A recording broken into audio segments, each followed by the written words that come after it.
सांगली कोल्हापूर महामार्गावरील जयसिंगपूर शहराच्या मध्यवर्ती ठिकाणी असलेल्या बस स्थानकासमोर भला मोठा खड्डा पडला आहे। या खड्ड्यामुळे नागरिकांचे जीव धोक्यात आले आहे।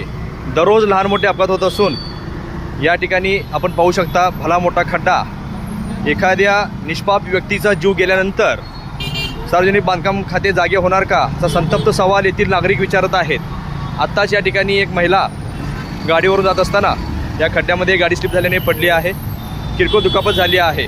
सुदैवाने त्यांच्या वर अशी वेळ आली आहे की त्यांची समस्या ते कोणासमोर मांडणार। आपण पाहू शकता या ठिकाणी ती जखमी महिला आहे। पाहूया त्यांची याबाबत प्रतिक्रिया। आपले नाव काय? सूरज रामचंद्र बोलतोय। कुठे चालला होता तुम्ही? काय झालं या ठिकाणी तुम्ही थांबला आहात? रस्त्याने पर्यंत चाललं होतं, अचानक खड्डा दिसला नाही, खड्ड्यात गाडी गेली आणि तिघं पण पडलो। बाळाच्या डोक्याला लागले, मिसेसला डोक्याला बॅक साईडला पाठीला खरचटले लागले। वाहन आपल्याकडे कोणतं आहे? टू व्हीलर कुठून कुठे चालला होता? इचलकरंजीहून सांगलीला। या खड्ड्याबाबत तुम्ही सार्वजनिक बांधकाम खात्याकडे काय मागणी करू शकता? तर जरा तुम्ही बाळाचं पण जीव गेला असता। काय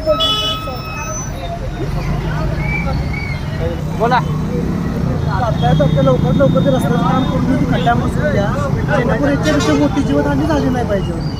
आता क्वचितच वाचलं। आपण पाहू शकता हाच तो भला मोठा खड्डा जो बसस्थानकाच्या बाहेर आहे। याच्यामुळे दररोज लहान मोठे अपघात होत असून सार्वजनिक बांधकाम खातं याकडे जाणून बुजून दुर्लक्ष करत आहे। एखाद्या निष्पाप व्यक्तीचा जीव गेल्यानंतर तुम्हाला जाग येणार का, असा संतप्त सवाल या ठिकाणी सर्वसामान्य नागरिक विचारत आहे। या ठिकाणी बसस्टँडमधून बस बाहेर पडत असताना या खड्ड्यामुळे गाडी हळूवार जाते, त्यामुळे ट्रॅफिक ही दररोज मोठ्या प्रमाणात होत आहे। आजूबाजूलाच रिक्षा स्टॉप आहे।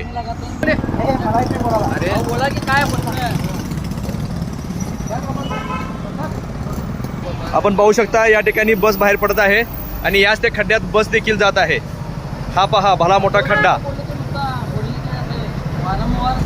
जयसिंगपूर शहराचे दुर्दैव आहे। इतका मोठा भला खड्डा सार्वजनिक बांधकाम खात्याला दिसत नाही का?